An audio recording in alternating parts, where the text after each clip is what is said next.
good morning to everybody. So my name's Gareth Edwards, and I'm going to host this employment law update with my fellow partner Michael Halsey. And we're going to look at a few of the trends and issues which we think are relevant for employers as we go into the autumn. So if we just go on to the next slide, an overview of what we're going to talk about this morning is here. So we're going to look at fire and rehire, obviously something that's relevant to employers who may be thinking about looking to achieve changes to terms and conditions for various economic reasons as we continue to see inflationary costs and challenges to doing business. There are a couple of tax developments that it's useful for you to note and just to have on your radar, and then also look at some of the proposed changes in relation to neonatal law. And then we've had quite a lot of case law reported, some of which we've mentioned in previous updates, but we tried to bring it all together for you in relation to looking at a COVID case law review in relation to where that decisions have been challenged and may well all be ongoing, the issues for you in relation to that, and also then some ongoing emerging trends in protected belief and discrimination issues. So going forward then, Michael's going to start by looking at fire and rehire. Morning, everyone. First off, it's fire and rehire, or what we used to call dismissal and re-engagement. And just a brief sort of background as to what we're talking about. When employers come to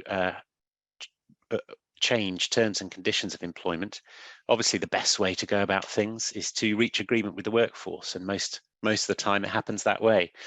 Occasionally, if it's not possible to change terms and conditions. Michael, I'm just going to ask whether the slides can move on so they catch up with what you're Yes, sorry about that. Leapt into it.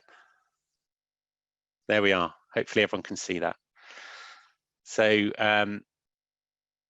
we're just talking about a little bit of background, changing terms and conditions.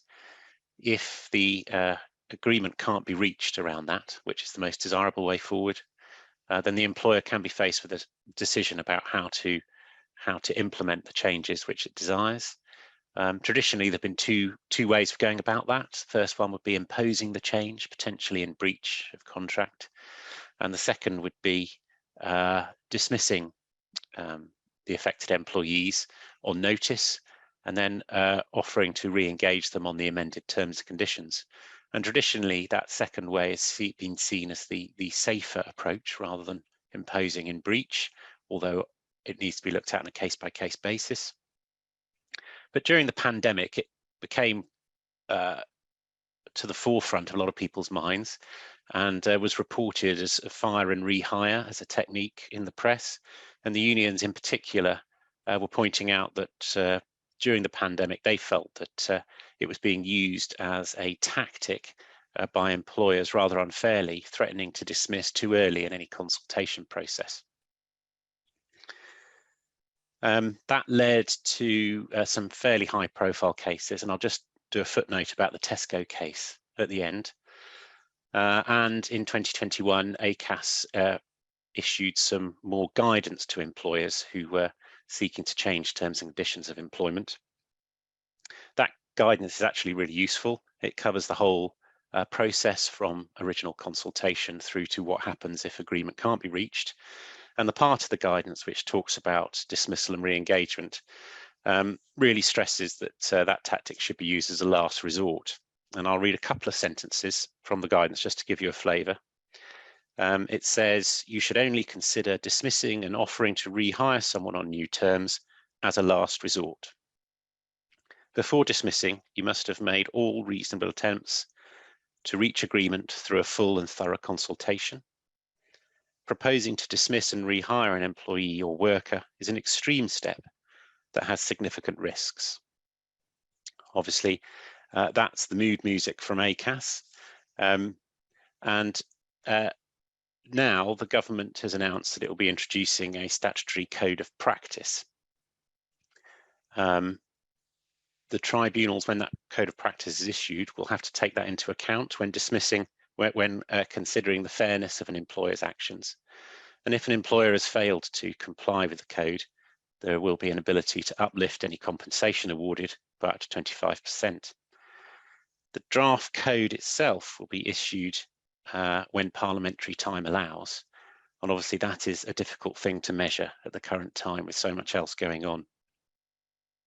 We don't know what's in the code exactly yet, but I suspect that it will reflect some of the key elements of that ACAS advice, which is already available via the ACAS website, and I quoted from earlier.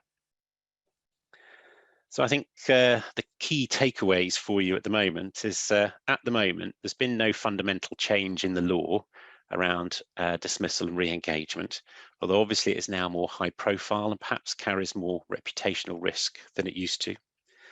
That means that you can still dismiss and re-engage employees if you can't reach agreement around changing terms and conditions. But the new music is definitely to tread carefully and to use this tactic as a last resort.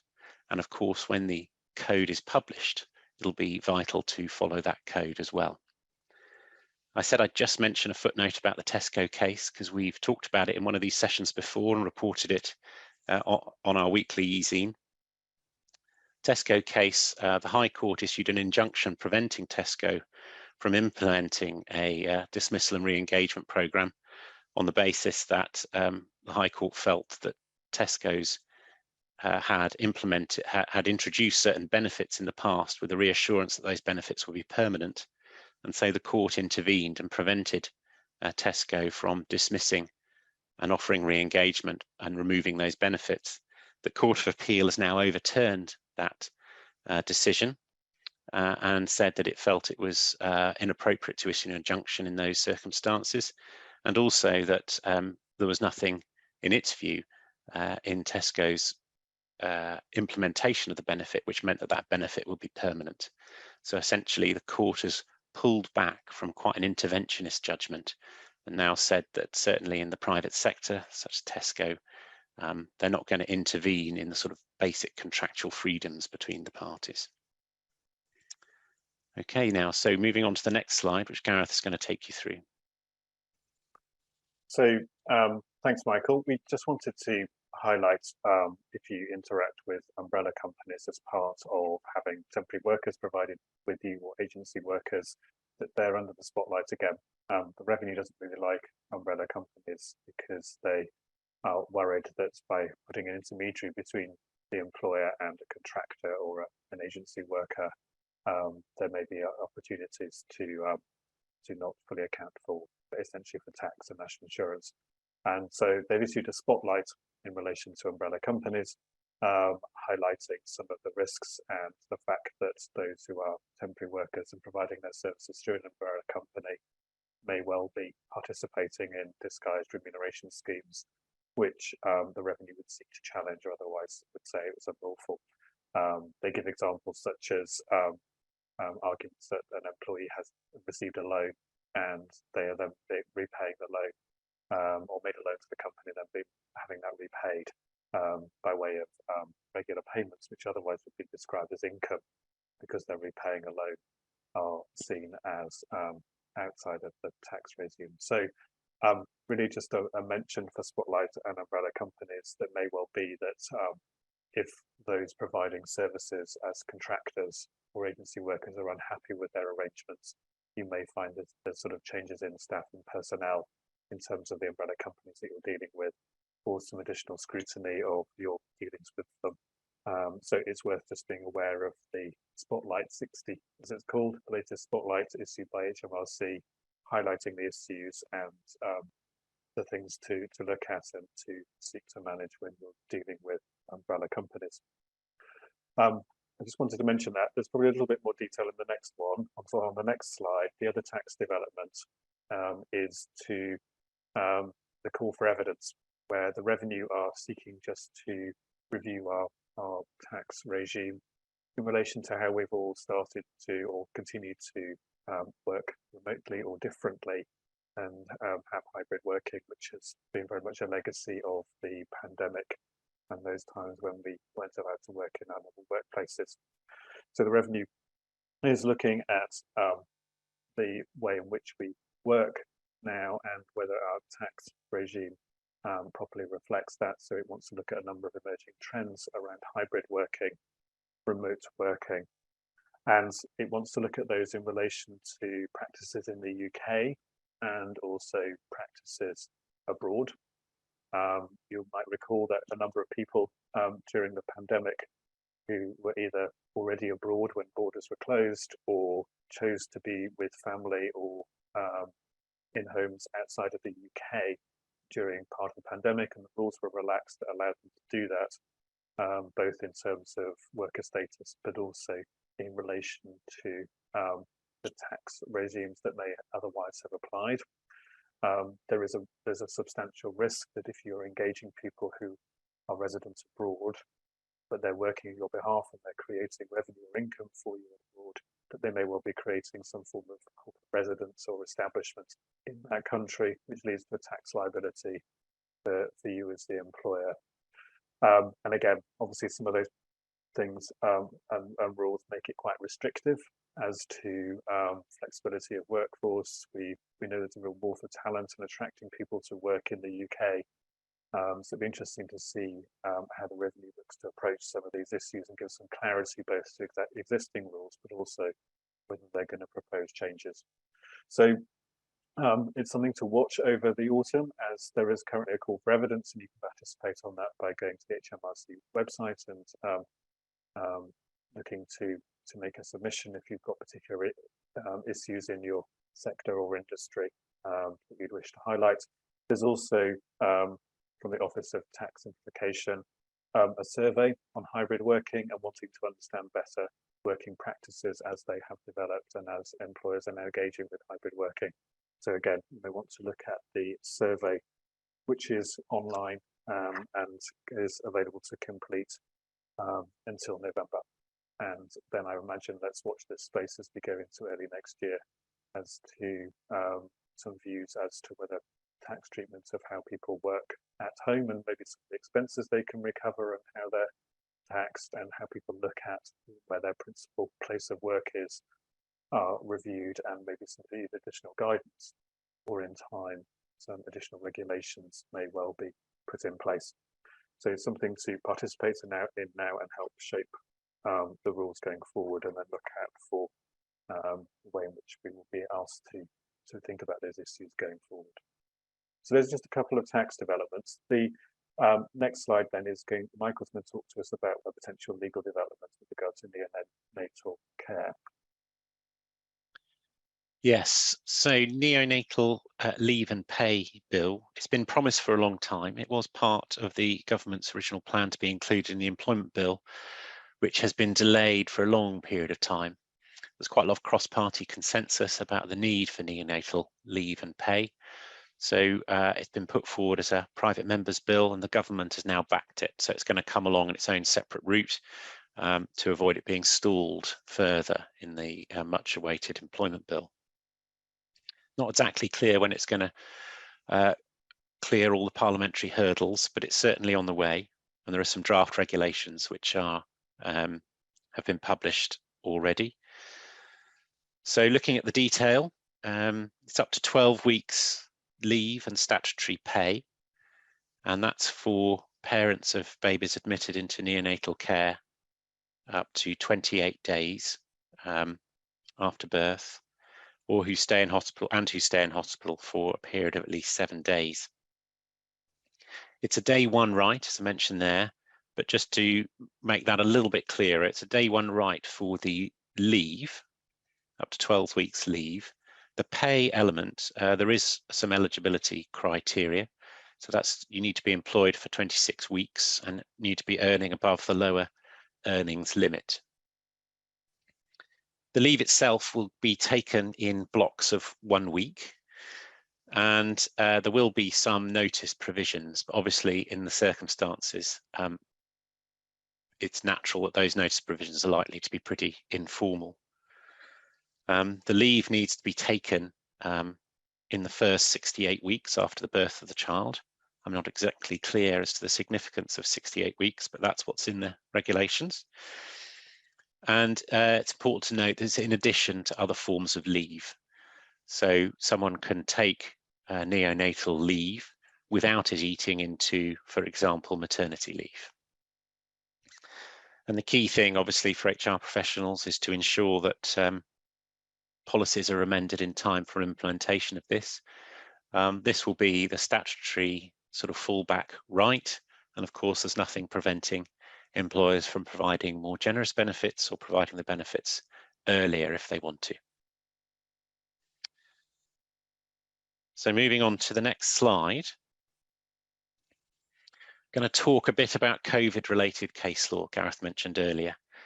And we're going to concentrate on long COVID, which is a condition which has unpredictable symptoms, which vary from person to person. And I think for that reason, it's very difficult for employers to deal with. It may be that an employee complains about one particular symptom for a while and then another. It may be that they come in and out of work a bit and fluctuate between periods of ill health and being able to work. That makes it a difficult condition to manage. And there are a few cases which have now come through the Employment Tribunal. And the first two I'm going to look at concern the question of whether or not the people were disabled under the Equality Act. And the last one is in relation to the provision of benefits for workplace benefits for people who are absent through COVID. So looking first at the two cases relating to whether or not long COVID amounts to a disability under the Equality Act. First thing, just a quick reminder about the definition of a disability. It's a physical or mental impairment which has a substantial and long-term effect on a person's ability to carry out day-to-day activities. And long-term is generally seen as a year or something which is likely to last for a year. And looking at the first case of Burke and Turning Point, the claimant in that case suffered from unpredictable symptoms over a period of around 9 months prior to being dismissed for absence. And those symptoms included joint pain, loss of appetite, reduced ability to concentrate, fatigue, and exhaustion. The position was pretty confusing for the employer in that case because the GP was providing fit notes which said that the individual was unfit to work, but they obtained 2 OH reports which said that the individual was fit to return and unlikely to be disabled under the Equality Act. So a confusing picture. And the employer developed the view that the individual might be exaggerating their symptoms. Following dismissal for absence, the individual brought an Equalities Act claim and it went to a preliminary hearing to determine whether he was disabled under the Act. And the key point which the tribunal had to look at really was whether there was a substantial impairment, i.e. one that was more than just minor or trivial, and whether the impairment was long-term. So the individual had been suffering from it for about 9 months at the point of the dismissal. The tribunal determined that the symptoms did amount to a substantial impairment. They were more than minor and impacted on the individual's day-to-day activities. They also determined that at the point of dismissal, it was likely that those would be long-term. Either they would last for longer than a year, even though he'd only been suffering from 9 months from the point he contracted COVID. So the lessons from that, I think, is that if someone's been suffering from long COVID for a long period of time, it's probably more likely that the Employment Tribunal will see them as disabled. And even if they have fluctuating symptoms, as this person did, that won't necessarily mean that they would be excluded from protection under the Equality Act. The fluctuating symptoms here were seen as one long-term condition. So moving on to the next slide. This is by contrast, really, with the first side. So in the case of Quinn, the individual contracted COVID and then was dismissed 2.5 weeks later.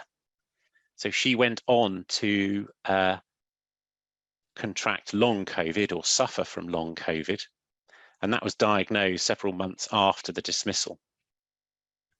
So the real contrast with the previous case we were looking at is that in this case, at the point of dismissal, the tribunal determined that it was not possible to say that the individual was likely to suffer from a long-term condition, because there's only been 2.5 weeks since contracting COVID at that stage.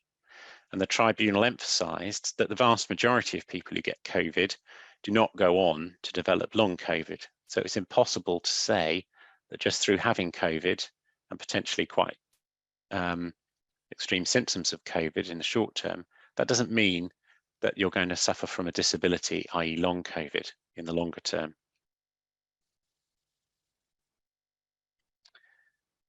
Right, moving on to the next slide. This one is about the provision of special leave policies, or perhaps we can spin that out a bit further to say benefits provided for people who are absent for COVID-related reasons. And it provides some reassurance for employers that those benefits it's provided before, or during rather, and after the pandemic. It might be difficult for employees to complain about the provision of those benefits or any eligibility criteria which were applied. So in this case, Scottish Fire and Rescue had an existing pre-pandemic special leave policy, which was available to people who had to balance their childcare with their work. And it's a very generous policy, providing quite extended periods of paid absence. During the pandemic, the employer extended the scope of that policy to include people who are absent for COVID-related reasons. But there are a couple of criteria added. The first was that time off in lieu had to be exhausted before you could claim under the policy. And the second was that your annual leave needed to be used up. Once that had happened, once you'd passed those two hurdles, then you could benefit from this generous special leave provision. Various employees went on to complain to the tribunal the imposition of those eligibility criteria to access the benefit amounted to discrimination on the grounds of disability under the Act. And a tribunal originally found in their favour, although it decided that whilst there was a technical breach of the Equality Act, it wasn't going to award any compensation as a result. The employer appealed, it went to the EAT, and the EAT overturned the decision and said that there wasn't any discrimination because the provision of the benefit was essentially a favourable treatment. And the fact that it could have been more favourable didn't mean that it was discrimination. And this falls back on an established Supreme Court ruling about the fact that a favourable treatment of some sort cannot amount to less favourable treatment for the purposes of the Equality Act. So hopefully that provides some reassurance that employers will not be, or that employees rather, will find it difficult to complain about benefits provided for COVID-related absence, even if there are some specific eligibility criteria applied to those benefits. Okay, if we move on to the next slide, Gareth is going to look at the emerging trends in protection for belief discrimination. Thanks, Michael. So this is the second half of our case update today, and we've dealt with a couple of these cases for earlier stages in earlier updates, but it's an area that are continuing development in case law, and it's useful just to refresh where we've got to in terms of those principles. So we're talking here about protected belief discrimination, and it's always useful to start with the established case of Granger, where in terms of determining what is capable of being a protected philosophical belief, the starting point for tribunals is to look at what's known as the Granger criteria after that case. and they want to hear evidence and look at what's said to them in relation to when a claimant asserts protected philosophical belief in relation to the following 5 points. Belief needs to be genuinely held, needs to be a belief and not just an opinion or a viewpoint that someone's adopted based on the present state of information available. So there's been evidence that they have lived by a belief system, and that isn't just a view that they've got. That belief shouldn't be trivial. It needs to be weighty and substantial aspect of human life and behaviour. It needs to inform how someone lives. They must attain a certain level of cogency, seriousness, cohesion, and importance in relation to those beliefs. And finally, and this is where some of the challenge has been recently, and we'll look at a couple of the cases, it must be worthy of respect in a democratic society, not incompatible with human dignity, and not conflict with other fundamental rights of other people.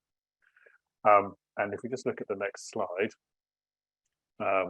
essentially we've talked a little bit about the Forstater case before, and maybe recall the background, but essentially Forstater helped establish that the threshold essentially for someone to show that they have a belief system is relatively low. We'll look at the implication of that in a couple more decisions in a second.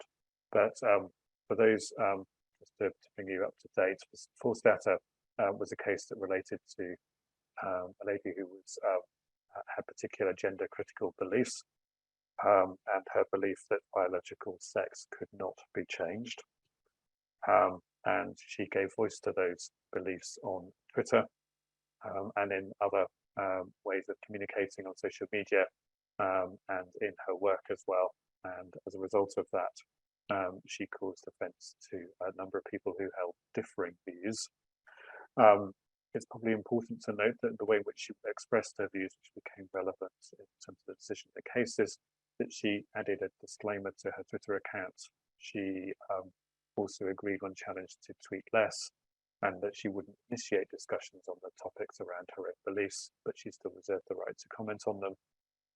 And she would also respect other people's beliefs, and she would express other people's preferred pronouns when addressing them in relation to activities. And she obviously was a researcher, writer and campaigner, and was a visiting fellow at CJD Europe.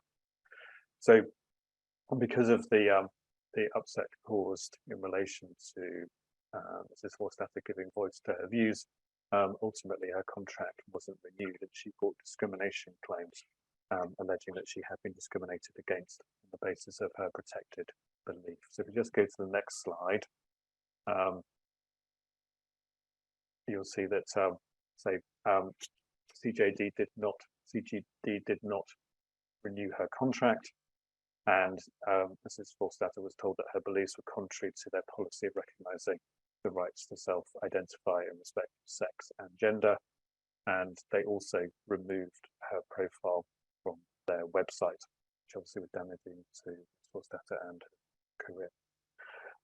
There's been obviously tribunal and EAT litigation in relation to the issues raised, and Ms. Forstater was successful at the EAT stage to show that her beliefs were protected, and she had qualified to assert protected belief discrimination, and the fact that she held beliefs that potentially were challenging to others or upsetting to others or sought to comment on someone else's rights was not in itself a bar to being able to hold and assert those beliefs and seek protection from our discrimination laws.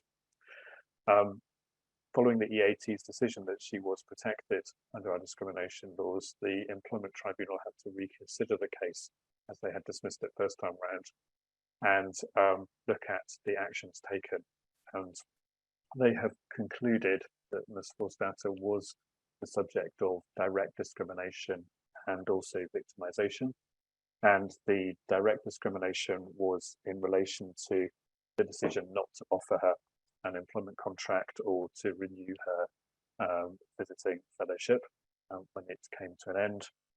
And in relation to the victimization allegation, she was successful in challenging the decision to remove her profile from CGD website. That was felt to be an act of victimization. A number of other claims around direct and indirect discrimination and also harassment failed. But it's a useful decision just to understand, with the clarification provided by the EAT, how you then look at whether someone has been subjected to discriminatory behaviour. And it's also a case that then is being considered in other cases.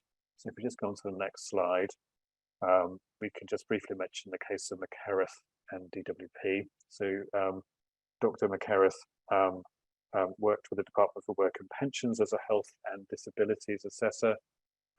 He was a Christian and held beliefs that, again, a person could not change their sex or gender, and that manifested itself for him in the workplace by his refusal to address people by their preferred pronouns, as he didn't recognise that they could have changed their sex or gender and therefore adopt a different pronoun in relation to how they wanted to live and also be addressed. Ultimately, the DWP reviewed whether they could somehow accommodate Dr. Gareth in a different role, redeploy him. Those discussions were not fruitful, and ultimately Dr. Gareth resigned and brought claims for discrimination and harassment. It's been litigated up to the EAT, and so far Dr. Gareth has essentially failed in his challenge on the basis that whilst his beliefs are protected following forced data in relation to him being able to assert protection under discrimination legislation, he and has therefore satisfied what we now see as a relatively low threshold in relation to that. He was not successful in alleging direct discrimination, and that was on the basis that the EAT has found that the DWP would seek to address anybody. They want to provide a level of service that respects all users in a manner that they're addressed in their preferred way. And so anybody who was not prepared to adhere to that policy potentially would face the same discussions and treatments as Dr. Gareth. And on that basis, it was found not to be direct discrimination because of the beliefs that he held. As always with discrimination cases, you could see that the arguments are fairly finely balanced, and Dr. Gareth is not satisfied with the views expressed so far, so is seeking permission to appeal to the Court of Appeal. So it's a case again to watch as this area of discrimination law develops around, and as some, I think it'd be one of the first cases to go to the Court of Appeal on the basis of protected belief, and it'd be very interesting to see the approach taken by that court. The next case that we thought worthy of mention just in this summary and roundup is the case of 3 Miles and the Royal Veterinary College. This related to a lady who, 3 Miles, who was an ethical vegan, and following previous case law for 2018 case and other cases, it's accepted that again can be a belief system that's capable of protection. But the issue in this case was the fact that Ms. 3 Miles' beliefs also included a moral obligation to take action to reduce animal suffering. And in her belief system, that included potentially an obligation to break the law in terms of wanting to, in her view, reduce animal suffering. And it was this part that meant that her beliefs were not protected for the purposes of the legislation, on the basis that a belief system that involved breaking the law did not essentially satisfy the 5th limit of the Granger test, as it is difficult to condone law breaking in those circumstances, and therefore didn't fit the requirements that the belief and the way in which someone went about exercising their beliefs was not worthy of respect in a democratic society. So it failed on that basis, and again, it just shows you how the limits of how these cases are being established. And then the final case, just on the next slide, is the case of Mr Mcclung. This is a tribunal decision, but it's had quite a lot of airtime, I think, because of its subject matter. Mr Mcclung is a lifelong Rangers Football Club supporter, and he sought to argue that his support and the way in which he lived his life amounted to a belief system. And the reason that he was doing that is that he was challenging two potential employers. He was a self-employed contractor working in construction industry, and he was alleging that because of his vociferous support for his chosen football club, he was not getting employment from two employers, and he therefore sought to challenge that decision and alleged that he had been subjected to discrimination. And it's an interesting tribunal read, again, just how the case law fits together and the guidance fits together, because there was no doubting that Mr Mcclung was a passionate supporter and did live his life in a way that was heavily informed by his support of his chosen football club. He'd been a member of the club for 42 years. He received annual birthday cards from them. He never missed a match. He spent most of his discretionary income on attendance at games or otherwise watching them on television. And he believed that his support for Rangers was a way of life and was as important to him as someone else who might be attending church for religious reasons. The tribunal noted he absolutely was passionate about his football club, but ultimately decided that it was not a protected belief, and that was partly on the basis of looking at the guidance that's in place in relation to the HRC guidance around what a belief is capable of, and the fact that support, being actively interested in supporting a football team, is not the same as adopting a belief and a code that you wish to live by. So ultimately, supporting a football club was deemed to be akin to a lifestyle choice, as opposed to a belief, and on that basis his challenge failed, albeit I'm sure that we've got a number of supporters out there who also view football as a way of life. Interesting to see whether he seeks to challenge the decision further. Okay, so those are the cases that we wanted to highlight here this morning. So just moving on to the next slide. We just said in the introduction that we're happy to take questions at this point. So Michael can join me, and there's a few bits and pieces that people have asked in the Q&A as we have been talking. So we'll just refresh those questions now and deal with them. The first one relates to the call for evidence in relation to hybrid working, and asks whether there's actually a requirement for employers to provide evidence. There isn't, it is just a call for evidence, so it's entirely voluntary and discretionary as to whether you want to contribute to it at the level to which you want to provide submissions. The next one, Michael, there's a couple of questions about neonatal leave, which perhaps you could pick up. The first one is whether a woman can delay her maternity leave period by an additional 12 weeks in order to take neonatal leave. And the second one is again around timing, that if the baby's admitted to hospital for 2 weeks, do the parents still get the full 12 weeks leave as is currently proposed in the bill?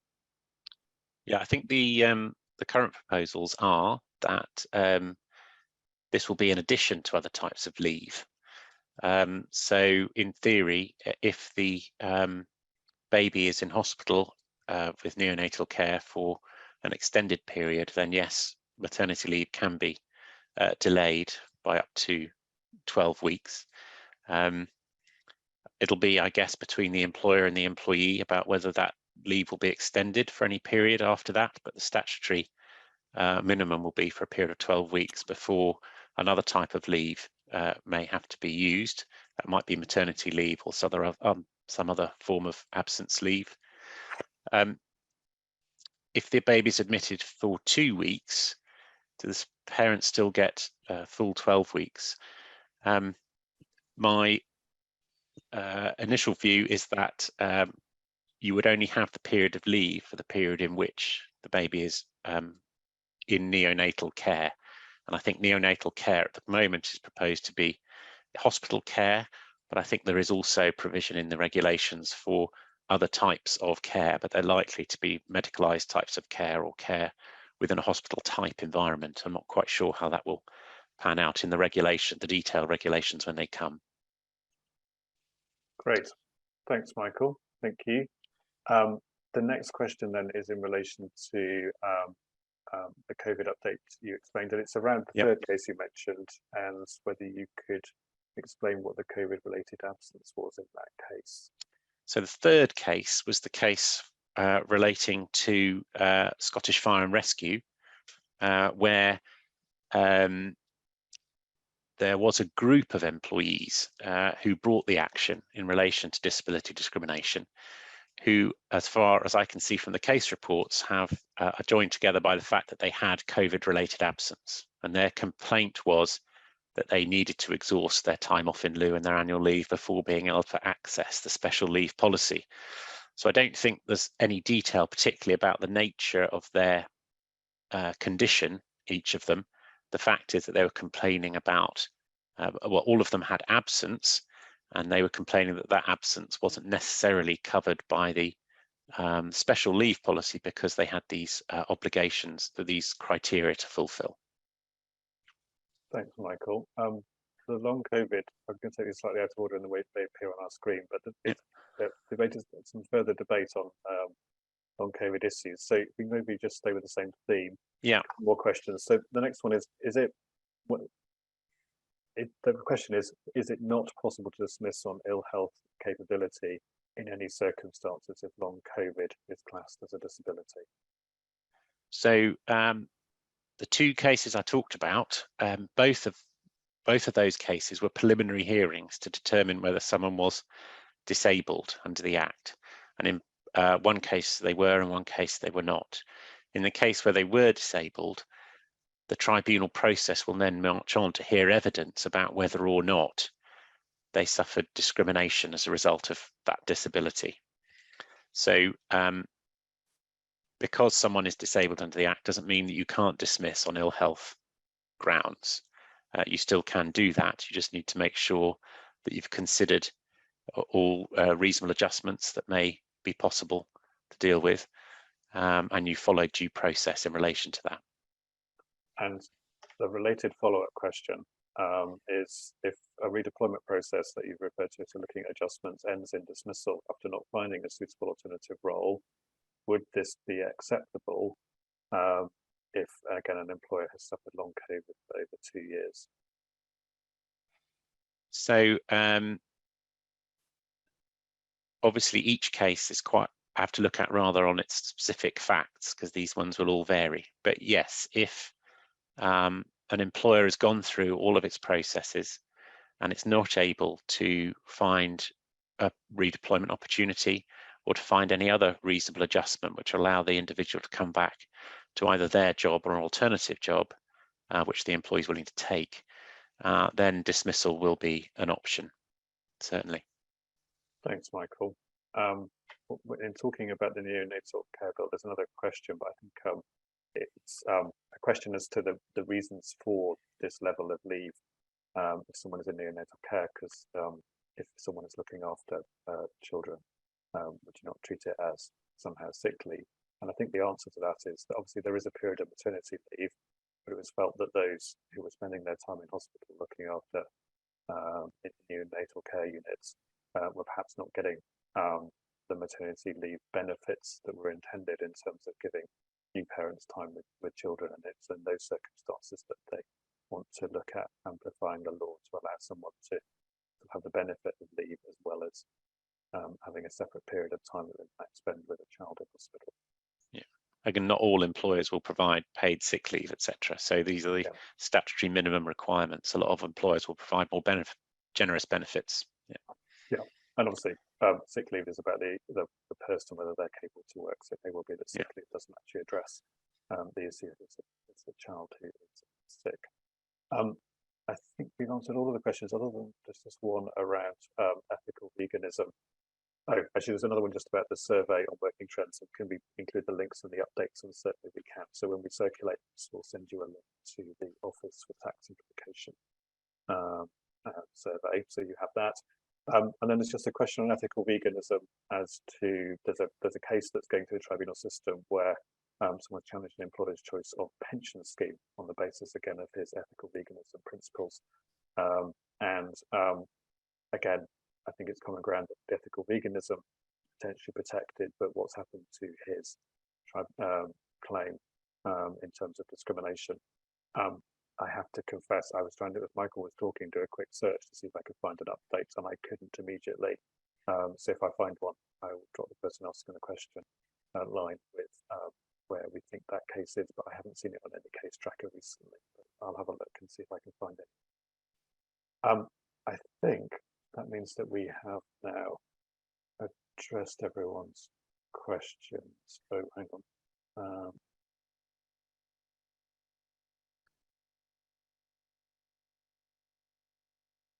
Okay, so the just been a clarification. Sorry, this was my misunderstanding of the question and the order which they're appearing. The sick leave for looking after children was actually a question in relation to the third COVID case. Again, the reasons for the absence. If it was to look after children, why wasn't it treated as sick leave, as it was related to children's health rather than the individual's health? Mike, I don't know if you've got any more to say on the third case in relation to that.